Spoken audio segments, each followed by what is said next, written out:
nenda ajja kumpola million. I challenge with evidence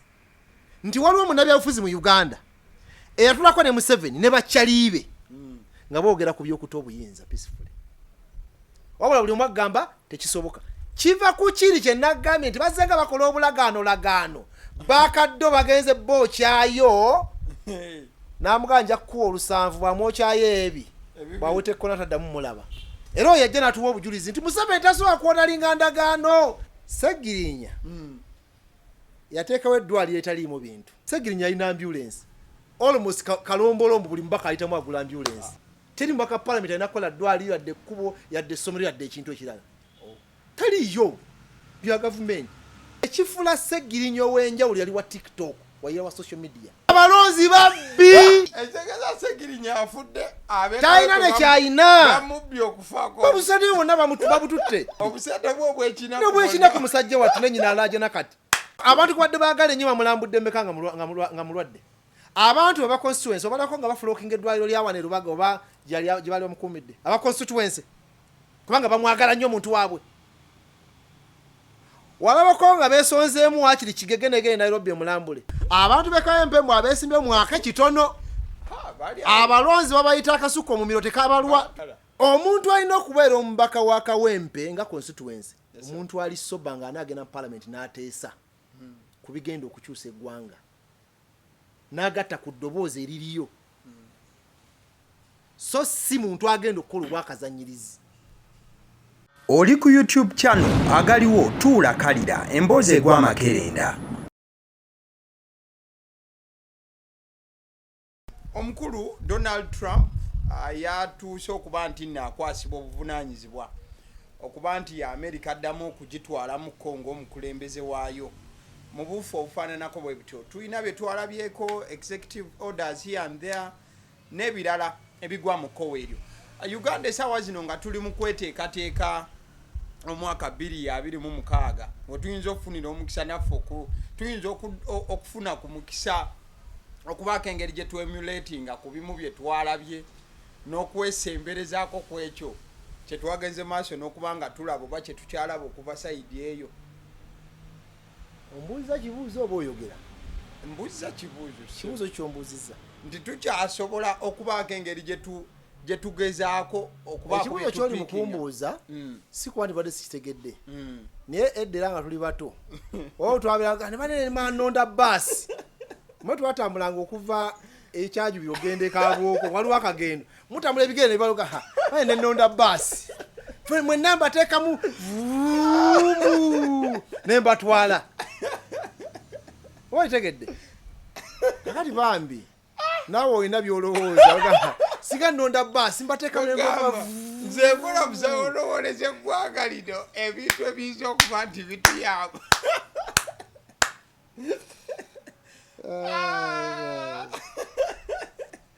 Nkola musango olowooleza Uganda ebirungi anabawulire mu nsanyusa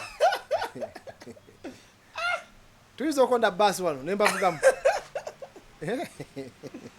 bano wetulaga twafadda. Ekisooka nkujja ku bya Muhoozi abasobola omugambako basirise. Kati oli amaamidde obuyinza bw'emyaka 4 mbone tugenda kulaba ebya Amerika. Oba otya just kwira babulayi bwotyo golabanga bwe bitu tubirabe. Nze ndowooza nti n'ekibuuzo kati kankushepingira ekibuuzo ekirungi. Thank you so much. Mbadde nsaba obuuze twandikoze tutyange eggwanga okusobola okulowooza kubiri mu Amerika. So kubikola kwefumiitiriza okusobola okwefumiitiriza nga tofuniriza bya ddala kiki tuyinza okukola tutuule twefumiitirizeemu. Okay. Kati tulina okusoomoozebwa okulimba ebyobufuzi byaffe. Mu byobufuzi bye tulimu olwaliro mu Uganda buli omu yakyawa munne. Ab'ennyumba emu bakyawagana. Then ab'ennyumba n'omuliraano nabo ne bakyawagana. Bw'ogenda mu FDC ogiwulira najja na nkumbi Katonga. Banyumba ki? Bakyawagana. bwogenda mu UPC oliawo faction kya lutalo nsimanyi nekya nokyano gundi akena bwogenda mu DP bakuze yamma wao ainda tebajogera bwogenda mu NUP olina empuuga olina nekyagulanyi ndoza tikina kujja mu need kuba tewali nnyo byanjawulo bisukirire bitwakoze naye ndoza nawo singa tunakola ebyenjawulo esinga tunakola ebyenjawulo nawe ojja gamba olina matovu oba osigadde kabuleta kati bule tubanga bwe tutambula n'okwefumitiriza obwefumitiriza ku mbeera eyo okukyusa obuyinza mu mirembe tesoboka kyova olaba nti mpuuga bwagezaako kireeta abamuvuma n'abatayagala akola ebyakola bo kibawa bagamba tekisoboka na busobosi mu 7 kulowooza kuteesa tebawakanya nti byaliko bifu naye bagamba tekisoboka kiri okuba kati kyegambye nti tukoze tutya okulowooza jasi okulowooza so sokola okwefumitiza nga kwaddala nti tusobola okutuukako awo so okutuukawo naye okulowooza okutuukawo Uganda we tuli tetunatuuka ku level erowooza kutandika kutambula genda wali just we have not engaged ourselves to think to begin moving. In other words, we have not started that journey. We have not even thought about starting the journey. Nti ekirowoozo obulowooza tunaba kidefininga mu ffe ekyokulowooza kyobola buli bwakireta bamuvuma nebamulisa nabe wabwe abaafa naye ate nga njagala ojjukire nti tulina koni ne ADF baba agamba tebakkiriza mu byakulonda tebakkiriza mu kusomba abantu bayiwa ku street bagamba fika tukwate mundu omusajja tumujjeko government tugikyuse balwanidde emyaka 2 n'emyaka 3 tenavaako waliwo abagamba nti ffe tujja genda mu kulonda tuli mu sayiko ya mukaaga nga twesimbawo mu kulonda omusajja aganye okola ki era abakulu batandise dde okunga abantu bagende ku nkala era ng'abalalu babeera now waliwo abagamba nti ffe tukkiriza mu byakunga abantu bajje ku street government tugijjeko ebyo bikoledde emyaka meka besigye nga yabikulemberamu bakunga nabo bakoze ki kakati ekitakolwangako ye muntu okwewaayo n'atandika okutakawo embeera atuule ne Museveni ne bakyaliibe baba nnyonnyo lwaki balina okuta obuyinza tekibangawo wabula kyogerwako era bagambawo yagamba ajja kikola tebagamba nti yakikola yagamba ajja kikola I challenge yenna atulaba I challenge munnabyabufuzi gw'amanyi with evidence nga yatulako ne Museveni ne bakyaliibe nga babanyonyola ku by'okuva mu buyinza I challenge bwe nabasinda ssente nja kufuna manenda ajja kumpola emiliyoni I challenge with evidence nti waliwo munnabyabufuzi mu Uganda eyatulako ne Museveni ne bakyaliibe nga boogera ku by'okuta obuyinza peacefully wabula buli omu agamba tekisoboka kiva ku kiri kye nagambye nti bazenga bakola obulagaano bakaddo bagenze bookyayo n'amuganja kuwa olusanvu bwamwokyayo ebi bwawete kona taddamu mulaba era oyo yajja n'atuwa obujulizi nti Museveni tasobola kwonalinga ndagaano nga bwe yahonalinga eyaddi tasobola kubanga alina evidensi yalinako akalagaano naye kaali ka 5 awo ne bamwokyayo 10 nawe tekona otyo bawulira otyo kulya Museveni bw'omulaba toddamu mulaba beebo era bw'olaba kiremerako ennyo tateesa tawunalinga ndagaano baalina obulagaano buli n'abokya omu yamusuubiza owa minisita ne ssente n'amuwako ssente owa minisita n'atamuwa kati yajja nakweta evidensi Museveni muzibu tawunalinga ndagaano kituufu kubanga baalina evidensi era gw'onawulira aga nti Museveni tawunalinga ndagaano omubuuza ali omutadde mu ndagaano ki mwayogera kuki gami n'ebyammawo bye twogerako bakitukwako obukubi bum naye byali bakaddo tetubimanyi paka nakati tetubimanyi n'endagaano eyogerwako abagirabako batono ndi omu nagirabako nze physical nali ngirabyeko njinako ne kopi naye ebyaleeta endagaano ebyo tetubikola ki now bwe kibanga ekyokwogera ne Museveni ne bakyalibe kyekitakulwangako lwaki tukikola koni ne ADF mu nsiko maze emyaka 3 kibatuubi balemeddwa Besigye kayene mukome yagambu tubateeke ku kkubo tugugube Bobi Wine yabadde nga akolima n'ogumu ku misango bakoola gwamu bakoola okujja ku bazuukusa ali mu yo abadde mu kooti Kyagulanyi yali mu kolima tosoze so akudambya akwesimbawo nga bikyali bwe biti abadde mu kolima kati tegezeyo nabikoze iki yaba government bafune enkalala nze tonteeka mu debate za kito tonteeka mu debate za kito at least ndi wa byabufuzi level y'abantu bebabuguyaza nze siriimu otegedde tosanga tugende ku direction eyo naye mbadde yalakulaga nti biri byonna bikoleddwa tebituwadde kite kikolebwangako naye tukitya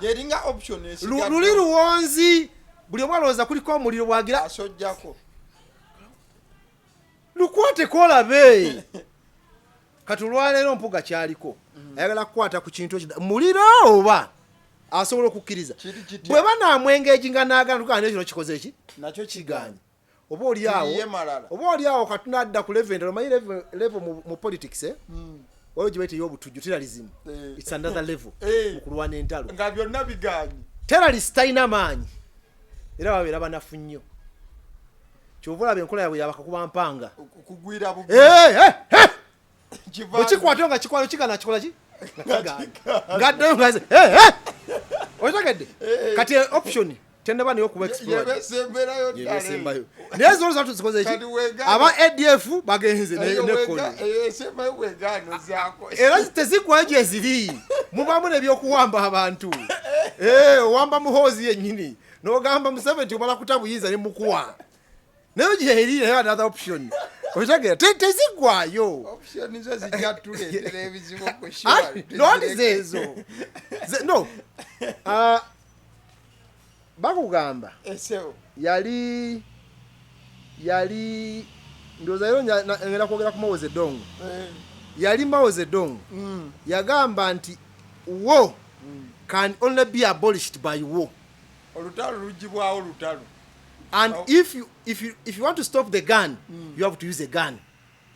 okuyimiriza emundu era olinakozesa mundu oyimirize emundu bya Mao Zedong Museveni is a student of Mao Zedong byenjogera byabimanyi fire by fire and that is true era manyo kyoga nti omuliro guzikizibwa namuki muliro kakati for olw'okuba ezo levels size twagala tuli muzina ziri softy enzikakkamumu wanga ze tusobola ziri bakoni babikoze ebiganye ADF abikoze bikoze eki ebiganye kati katwengeejinge zino ekyokubiri njagala abatulaba batufune bulungi tetuwagira bakola bikola bya butujju na kuyeekera kutta abantu era saagala kuwagira nkola mbi zonna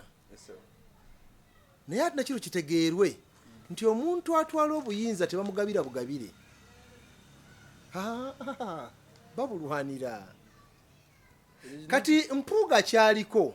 it is the perfect thing to do naye kiina ebikitambulirako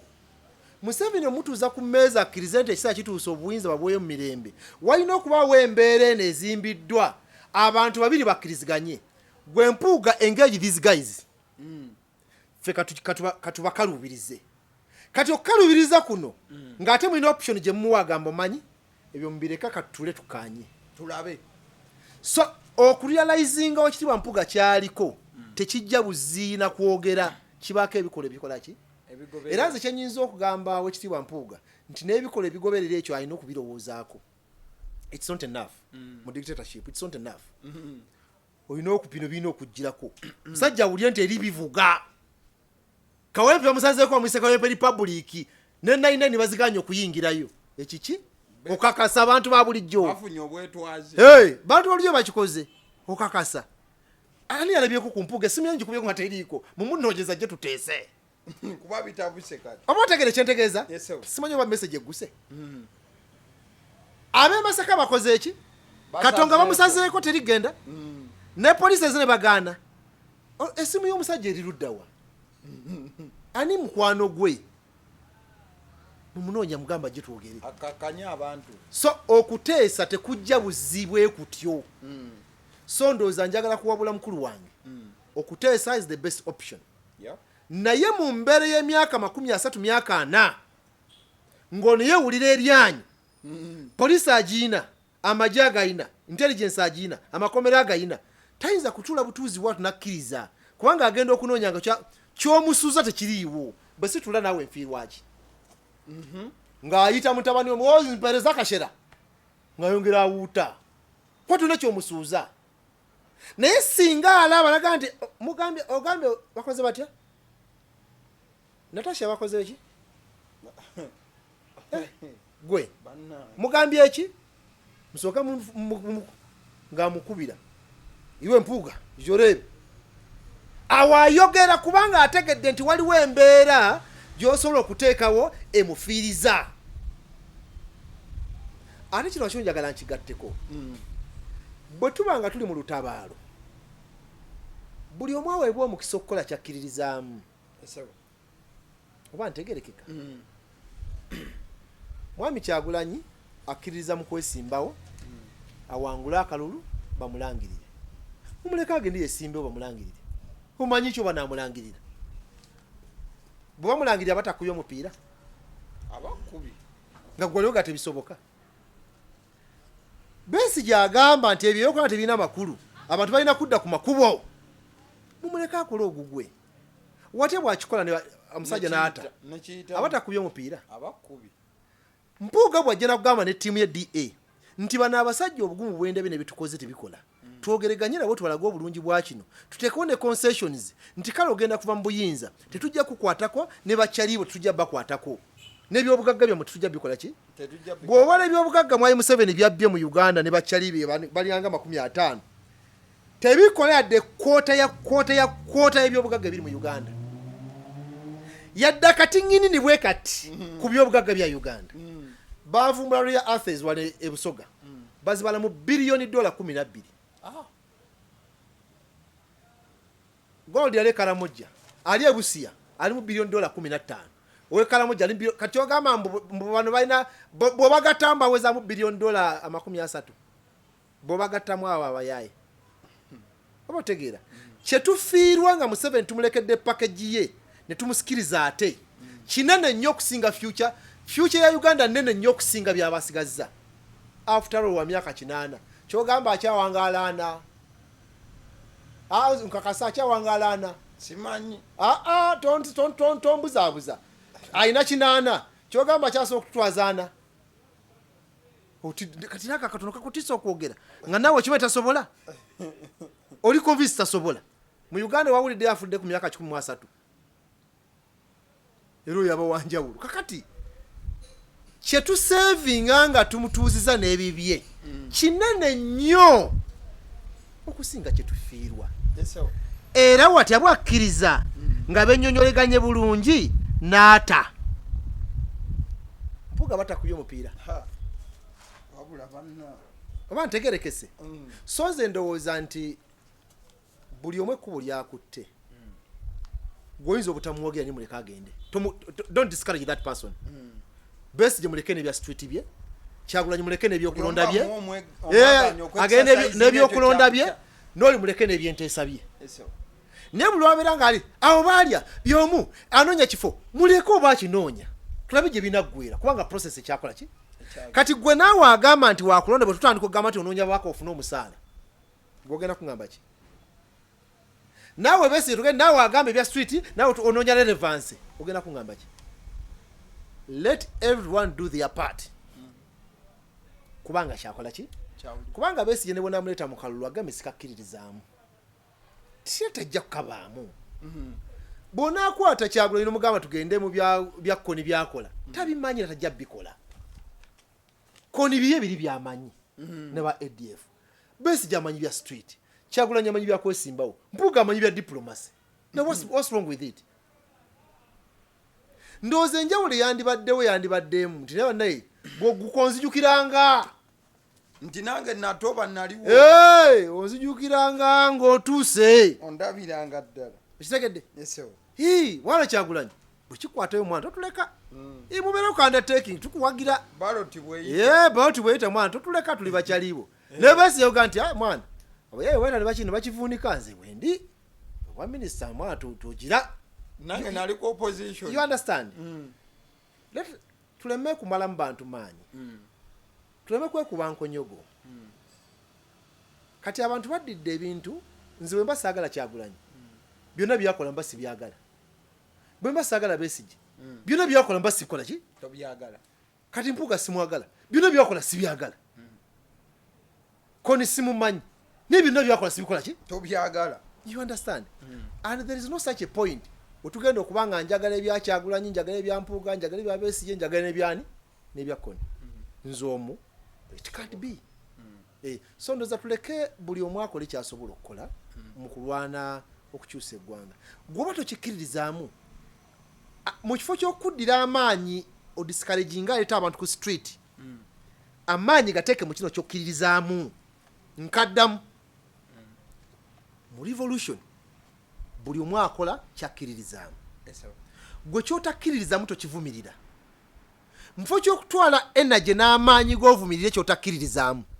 concentrating ku kyokkiririzaamu divert this energy ku kyokkiririzaamu okiguse bwe kinaamala okugobaga nti nabagamba ebyo mulimu tebikola ki olaba omusajja namumaze a round of applause kale tweyanza salongo nga tuva wano akaddeko katuliridde empinga mbuufu obwo twafiirwa honorable Ssegirinya gye buvuddeko essaawa zino kweteekateeka kwa kufuna agenda kuba nti amuddira mu bigere saidi eyo eza Kawempe North ng'osinziira ku honorable Ssegirinya nga bwe yaliyo omuntu nga MP na byonna bye yakola bubaka ki bw'oyinza okuweereza bo abeeteeseteese okuba nti no balonda agenda okudda mu kifo kya honorable waabwe ate era mukadde ke kamu n'abo abaagala okuba nti no badda mu kifo ekyo mu bufu obufaananako bwe mbadde ngenda kwewuunya nnyo nga tombuuliza ku bya Ssegirinya obadde gye tokivuga bodo Ssegirinya biki byakola let's katu discussingemu tuve mu kujabiikiriza n'okuwoza nti omufuta yogerwako kibi biki byakola nti omufuta yogerwako kibi biki byakola Ssegirinya tutunuulira ddala okuva gye yava tonsiruwaza twogera ku mubaka wa parliament Ssegirinya si ekibuuzo kyo ekibadde ekibuuzo kyange nkikomyawo Ssegirinya biki byakola kati ati tozikiriza kuvuga nze nga wembadde vuga debate tandise kati katabi kakyusa ndeka ensonga ngirete nga wembadde njireta Ssegirinya yali musajja wanjawulo nnyo mu ngeri gye ya connectinganga n'abantu be yali akulembera kuviira ddala eri mu bwakansala paka ne wano lwakuba nti ate ekisanja teyaweebwa kadde kamala kutuukiriza ebyo ekikukubiraga omuntu nti aconnectinga n'abantu kwe kulondebwa emirundi egy'enjawulo era ijja okupa ali mu parliament ali mu kisanja nga kyakutaano kyagendamu nga simulire mu debate kyogamba takonectinga n'abantu Mwanga Kivumbi ali mu kisanja kyakusatu agenda mu kyakuna Namboza ali mu kyakuna agenda mu kyakutaano nasiwa debate yawo siwuli obugumaawo kubanga ke kabonera akatandika nti abantu oli nabo the moment also okulonda tegeeza oli nabo kasiwuli o debate yawo that's why mbuuza kati mbuuza nga fala yakola ki omanyi tulina street politics ne politics wa TikTok tutegerege Ssegirinya yateekawo eddwaliro etaliimu bintu babiri ekabande Masaka yagula ebintu ebigenda mu malwaliro g'e Masaka n'ayita n'emityana n'ewalala nga simuulya nnyo mu debate bwe yakola eddwaliro Ssegirinya alina ambulance almost kalombolombo buli mubaka ayitamu agula ambulance almost omanyi lwaki nkubuuziza ekibuuzo ekyo not because njagala ku underrating nga Ssegirinya byakola nga Ssegirinya naye njagadde kulaga mbu tukisussa twatinkiza nnyo ekifula Ssegirinya ow'enjawulo yali wa TikTok wayira wa social media ne bwakolola ng'akolaga nti era oyinza obulako kumbuuza nti ani ayinza okuseka nga Ssegirinya bwe yasekanga kubanga Ssegirinya yagenda okuluma police ne jana yadduka emisine ne yekwata katambi ngadduka nafuna amukwata katambi awo ngadduka bameka basi jali mukomera gamba oli yali wa TikTok that's why nse mumanyi yali kazanyirize nse mukola ki taina byanjawulo byakola ekyokubiri bwongamba nti ani amudya mbigera akole byakola buvunazo wa government okutusa services mbanda eyo indictment eya failure ya government teri mbaka parliament enakola dwali yadde kubo yadde somero yadde ekintu ekirala teri yo bya government kati mumbi mpyo tuli mukutula bunafu bwaki bwa government tubanze debate yo gwena ojagala nyenze siwenjiraba sigaho giteke wenjagala omuntu alina okubeera omubaka wa Kawempe nga constituency omuntu ali soba nga anagenda parliament n'ateesa kubigenda okukyusa eggwanga n'agatta ku ddoboozi eririyo so si muntu agenda okukola obwakazanyirizi kyo newala okudibetinga ebintu bya Ssegirinya nsina kyembirabamu mumanyi yali wa TikTok omukubi w'amasimu kyanjawulo ki kyogamba oba yali wa kabinyo lwaki yesimba n'agwa newamanya bamujja kuwa empino bamuteeka ku bakansala owakabye ennyo nga baali bamwagala ennyo baleme kusuutiriza luno olwagala gundi mulekwa mulumbe olwo okwagala okwakajanja okwo kubagala mulekwa mulumbe kasa olumbe lugwa nga buli mwa akwatagaga ne gobamugambye nti ogojja omukuza amwerabira mulumbe nako watovu ndamwerabiddeyo nina okuza muleseeyo gwogamba abantu kubadde baagala ennyo bamulambudde mmeka nga mulwadde abantu aba constituency obalako nga bafulookinga eddwaliro lyawane Lubaga oba gye baali bamukuumidde aba constituency kubanga bamwagala nnyo omuntu waabwe walabako nga beesonzeemu wakiri Kigegenege Nairobi emulambule kyogamba constituency wetesobola kwejjamu bantu 15 ne bagenda bamulambulako wabalabayo oba kubanga tebalina busobozi gwe baagala ennyo omanyi saagala bintu byamutwalatwala abantu akayoola that's why at times newala okudiscassa kubanga ujja kuwulira amazima tebamwagala babadde bamubbako obusente bwe bwakola ki bwalina era musajja otuyeefiriza akasente ke babbi abalonzi babbi ate nkyogera nga nkimanyi nga n'akalunge nakagenda mu babbi talina nekyayina babusani bonna babututte bwebamusuutasuuta bawaniriza obeera nga ali mu bbaala bakuwana nga obawa rawundi nga bakuwana nga obongera rawundi nobwekina ku musajja wattu nenyina alaje nakati nkubuuzizza walabako Kigege ng'egenze Nairobi ebbanga lyamalayo nti bano balonzi siba MP naye abalonzi beekozemu omulimu ne bagenda oba ne bafunisiza akatiketi babiki okulaga gwe baagala ennyo nti kale oba baweereza abantu nga basatu babaki nti yokusiriwaza bannayuganda nzi sikyali mu leve eyo olwo olusuusuuto lwe baagala mulekwa mulumbe lubadde bakola ku Ssegirinya ate balukoza afudde kati wali abaddega muguzi wa mwenge bamususuta bwabongera rawundi bamususuta nga bongera rawundi gwe taata gwe anansonyiwa nti musiraamu ngereseza ku mwenge niki badde bakola bami musajja wattu alowooza bamuliko abamuliko bali 18 kati abeesimbye mu kifo ekitegeeza bulijjo balingiza bati balinze oloka insurance awo ke basasula ku muntu afudde ka mitwalo 10 IPA kaina wenza okwesanga oli wali basasula daka insurance bwofa bakuwa milioni ezi ati gweneka kuteeka kwa no akupimye ngonafa nteka emitwalo 10 ne bwofa bampe milioni ezi 5 ezikuzirabirye mulumbe baziwasasudde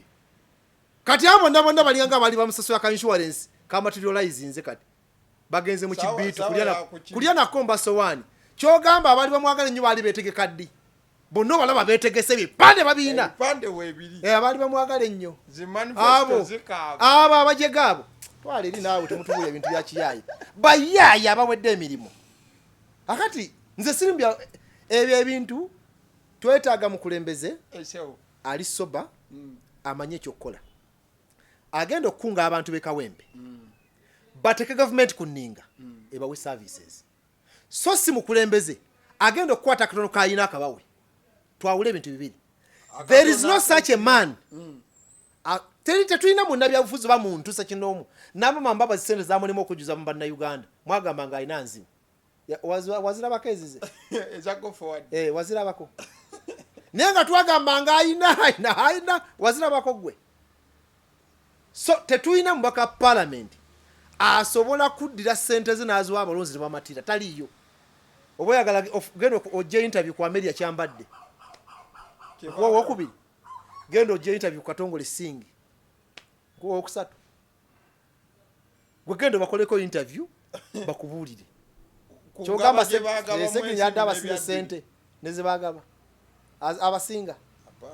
abalonzi babbi mulina kutegeraganye nabo ogira mulayini eyo bajja ziriya zonna zigwewo kubanga singa omubaka akwata constituency eyo n'abagamba tulina mu Health Center 4 Health Center 4 ennungi okugizimba obuzimbi structures ennungi zimalawo like 1.2 billion then tekemu ebikozesebwa Ssegirinya abagamba baleside MRI machine ogimanyi MRI machine yekebera omubiri naye ne weyagamba wagiteeka tesobola kutuulamu era bazizimbira ekisenge nga kyazo ebikebera abantu naye okukirabirira management yakyo monthly million 5 buli mwezi monthly okikola service omwana nakyoperatinga ezezi kati byali waawo kati onza byakacumbali ne Uganda byayina mulago bifu kakati kiki enjagala okulaga twagala mukulembeze agenda okukunga abantu be Kawempe abagambe nti bino bya ddala government erina obwa services nze mba nyambako obuyambi nga bakyali bange mwannonda ababulirewo ntisigenda bawa kantu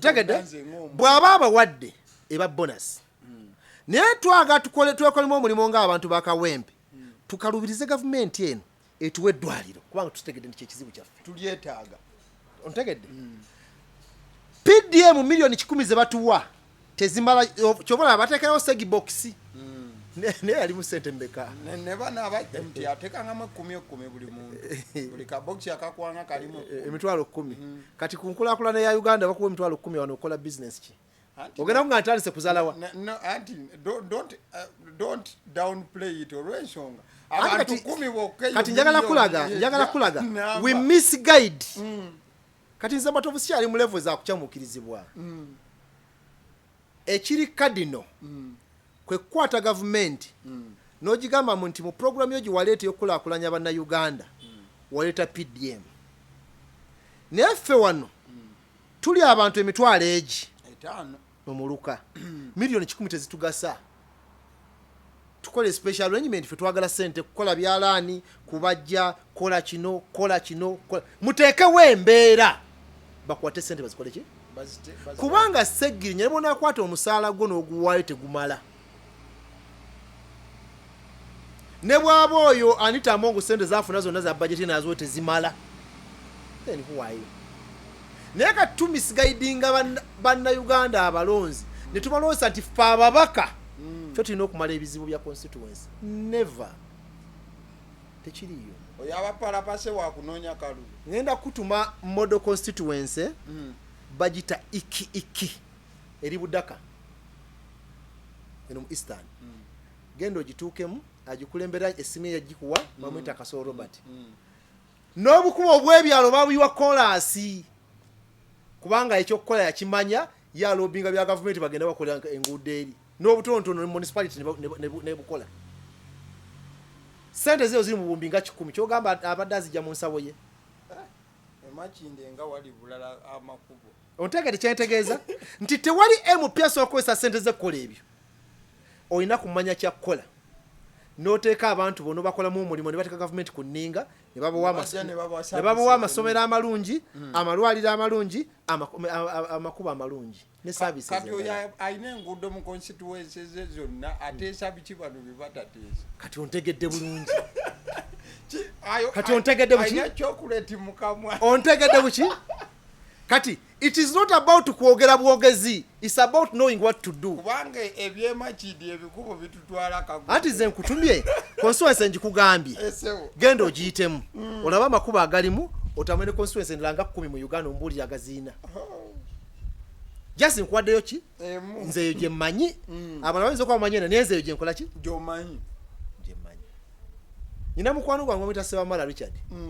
honorable wa Bukoto Central myezi nge 3 emabega ali mu constituency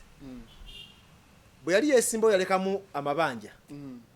yabasuubizanga ente nga bajola miliyoni ebyalo biriwa 15 kati ate mulimu group z'abakyala ez'abavuka miliyoni ebbiri yabasuubiza naye bwe yagenda yaspendinga miliyoni 7 mwaga mu weekends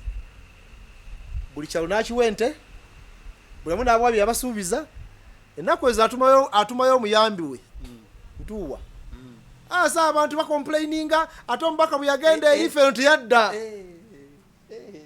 nga yabalekera olusambu mu weekends abalonzi babayita akasuko mu miro tekabalwa kaba kawedde kasitali nakuta abanja birala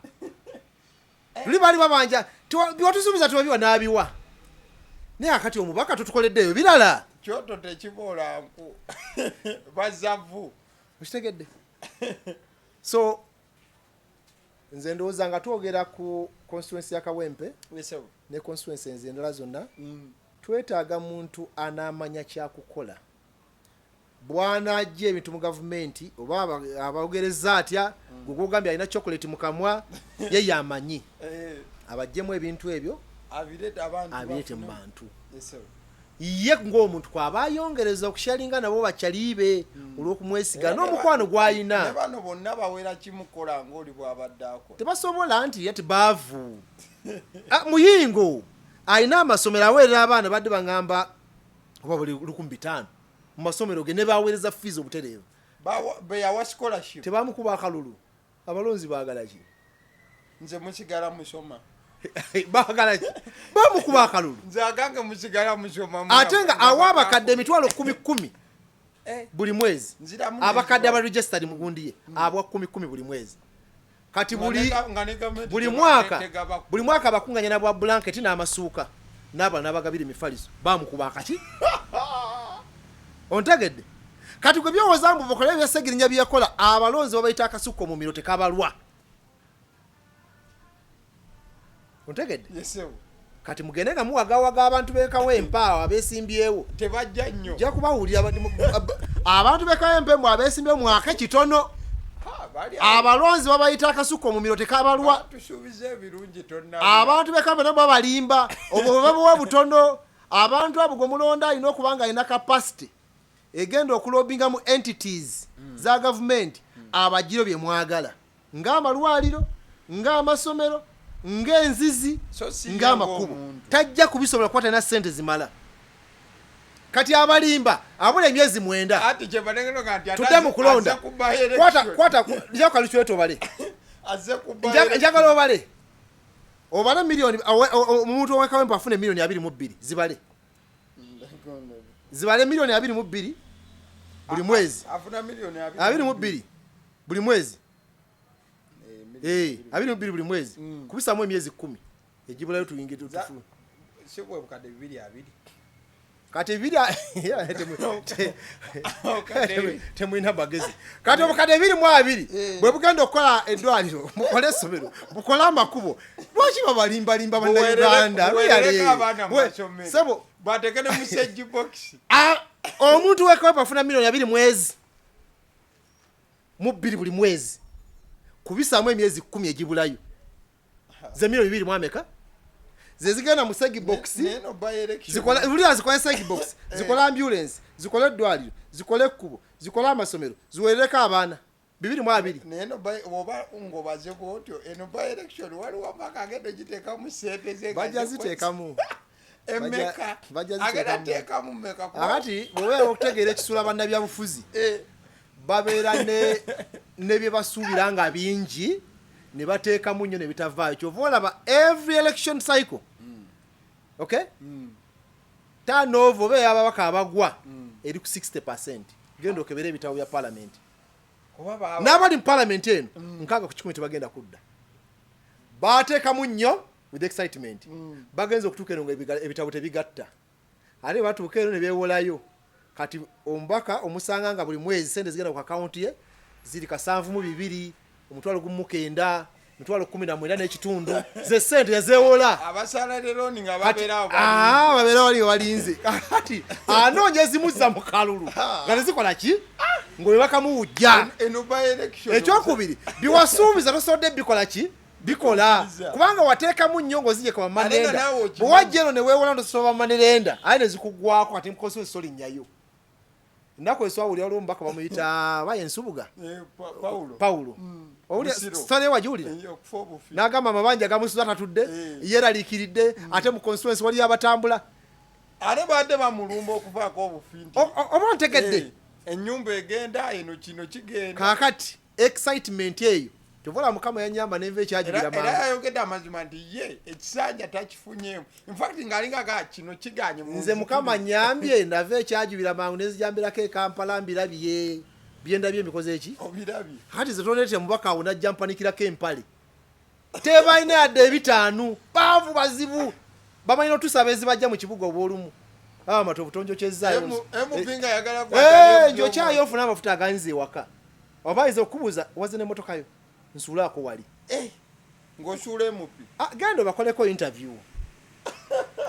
byenjogera genda bakoleko interview kati bano ab'ekawempe tubaze sente zebagenda okufuna milioni 2 kati ate ku 2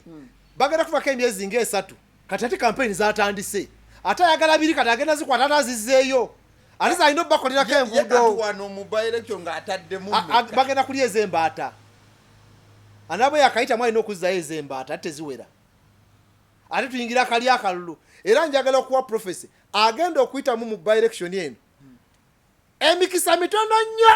okuddamu naali aka 2026 ate nga bonnake kubanga abantu bagenda mupimira ku Ssegirinya okimanyi nti no basuubidde ne wagenda basimuuthi anti wuliriza abantu bagenda mupimira ku Ssegirinya ala alimu okukola Ssegirinya byakola ffe yatuwa bubokisi nga kutobawadde tubaze 2 nti tozirinaawo zambaata tozizaayo kati ogenda bawaki abasinga obungi awo batono nnyo abadde bakola oli omusi babadde bamusiba myaka 2 kati alina sente magala alina sente ono luwemba ati bayitambula noli alina mmeko nalabyewawo simanye omuwala alinganga mwalinamu neluyimbazi waye nena lukola talina niya kulima ati opposition gundi baloya opposition balina sente yeye alina amaanyi agagenda anti maanyi talina sente tebakulimbanga nti waliyo baloya opposition abagagga tebakulimba era bw'osanga ng'omugagga aba muyayi emisango bawuza gyabwerere gituyambe tuyambe kandi nalukola misango emeka gyaweza gya sente emisango bawuza gya CV pro bono kubanga bali mu byabufuzi kakati bagenda kutuuka wali nga baavu awangule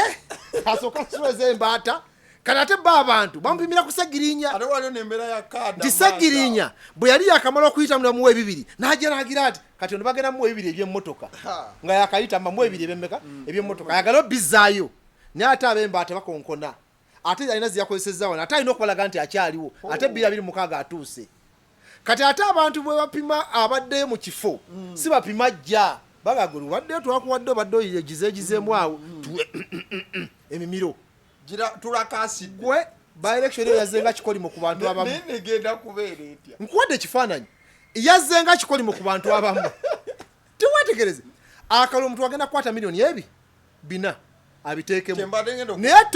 toto mane zagenda okufuna ng'ayiseemu zibibiri mwaga ate n'emyezi 2 gikyagenda nando gyagajjako kubanga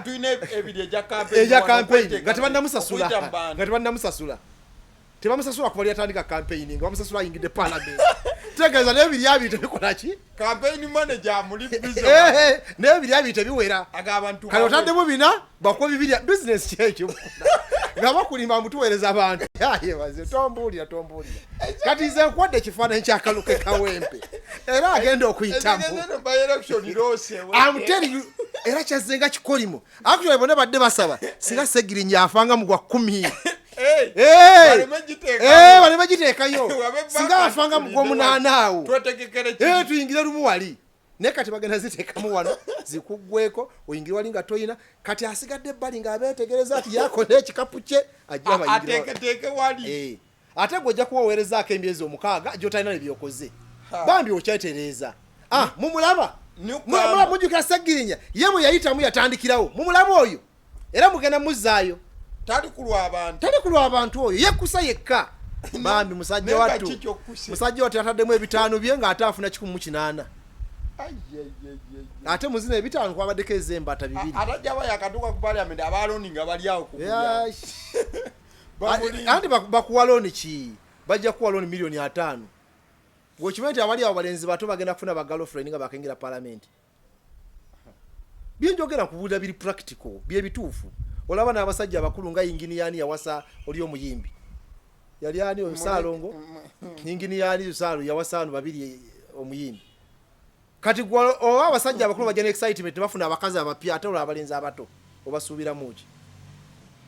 sibe basiraamu ekitegeeza kati adduse by election eno bamugezi bagenda kugenda mugundi muyijja ati gwenze nkubuulidde awo twali ddiiru tewali ddiiru ekyokubiri akalulu ako bwe kakkuba baddeko emyezi 8 tiragenda kuba kumanyi politically nti oli wakabi olabinga shoulders ne baminisita n'abakabi ngani olabinga ne shoulders ugwe luwembo bawumalu baani bakondamalabyawo bangi baliga kuyabula oba nalukoola agenda kubenga ate bamumye kaadi akalulu kaganye ajja independent bamugambe wavaletinga amateeka g'ekibiina kyaliwa NUP kati ate yekandagayagala okujja yekka Latifu anti period abadde ayinawo ate alina byakkiriza okuta concessions yakola naye kati nalukoola gwobadde owolereza DP bwe bakola okulonda eggulu waliwo omulenzi awo oba muzukulu wa Ben Kiwanuka n'aloopa nti Mao bamulonda mu bukyamu nalukoola yabadde adifendinga n'agamba bamulonda mu butuufu era ebya Mao biki bituufu namuda akola statement ate ebya DP bifu nnyo owuli abifu bali eri naye abadde adifendinga ng'akuba oli omwana agamba nti biri bifu namudde akuba omubala kakati wakayingira wakatula shahadu simakati ate gwogenda okwaziina mwene yupi kakati gwoza tebakwetegereza nga abadde mu DP era bamwe ekyakulese kaadi ekyakulese kaadi tukimanyi kyobona akyagulanyo oba olumu ngenda ne mwagala Judi Mbabali yali akasala okuva mu DP ayingidde eri anonye kaadi agamba mu abali wano mulinyi y'amagye oba munonye kaadi wante ziriiwo muzikolerere kakati bandalukoola bagenda mu makadi bamulo mu makadi akayingira ekifuba akatekeka ekifuba kamulye ate abasinga bagenda gabeni yupi agenda katekaka ekifuba kamulye kaka mulo muli alinde 216 era kadi bagimumme kubanga wano wakola emputu toliroyo eri kibiina nenga nalukoola abadde ku ground kakati eno taliyo mu DP taliyo mwene UP taliyo agenda kubanga polopoti mu gulu taliyo ne wastan taliyo ali wakati awo bakubuuza gyoli kwa dollars bajja kwaniriza banda kigwanyizi mu byobufuzi mugenda kigwamu awo tewali ddiiru bajja kiwulira tewali ddiiru ekawempe nkubuulidde besonywe by election nga Ssegirinya amaye agamba omulambo gwa ujja bakalugira kati gukyakaluba yabalekedde ogufo nakati gukyakaluba bayakabanga bakinunye naga ekifo kyaye bakinunye kati ke bajja kiwulira bagenda okyononera mu sente zigenda obbasala eyo diru tewali so he said the bus so high nyo kati ate amuna budasiba social media oli yali mulala muko ya social media tebategera parapasi ne watadde emitwalo 5 ngoyinza okoza atadde obukadde 10 akati ate wano balooza byaddala bajja kuteekawo 10 kumbe yabalekera omuzanyo gwe batalitegeera bajja mala kuzanya baga gwe baguyingiremo ojja banonye omuku omu okola interview otereka obuntu akaluka gombozi wateeka mmeka nateeka mu 308 wali obalaki wateeka milioni 308 nga ofune 108 ate ozizzeeyo eri okola mirimo ki kubatele bonna bavubuka bato 90% abagala okwesimba waawo tebalina mirimo ne Kawempe banoonya kiddako abayinamu emirimu wadde bakola gya pro bono nkubulidde mazima waliwo gwe wawuddeko alina sente zimuyita kugamba omulonzi asuubira ebya Ssegirinya abyensonyiwe kati omulonzi bakufeera bufezi naawe nkubalidde ekibalo kya $2.2 ate atukyatwala emyezi egi alyoka alayira olye gwa naalonda kitegeeza 180 wali kati gwe ddiru ki nga tagenda giteekamu ebina ate kuzaateekamu n'okubakeza bamanerenda agenda kugiyo kyakize mbalonzi kati ate oli atatiga olupimo ne banakuweza emmotoka ekitegeeza ayingirira wano bwe batamuzza wali maaso awedde nnyo ate ekisusi oba ne wali ajja kuba alina okufuna yeera ojja kubira omuntu omu ujjako interview nga neza boda taziina nkubuulidde ngeza boda zimuleta wooli taziina nga kagwamu ate mba mbawoninga abalonzi babayita akasukka omubiri kakola ki namwe abeekawempe mulonde muntu amanyi okulobinga agende mu entities abajoyo mwagala mutegedde sente zebagenda obufuna biba byanswa tewali pulaani kale abwe tutyo bwe tulabise olunaku olwaleero mbadde ne Saalonga ensonga bwato bwazikwata zitwale nga bw'ozifunye oba olina kyobadde osuubira nga takikuwadde teekawo ekikyo gwe kyobadde osuubira agaliwo gwe mukutu kwe tuli liking a video. Thank you so much.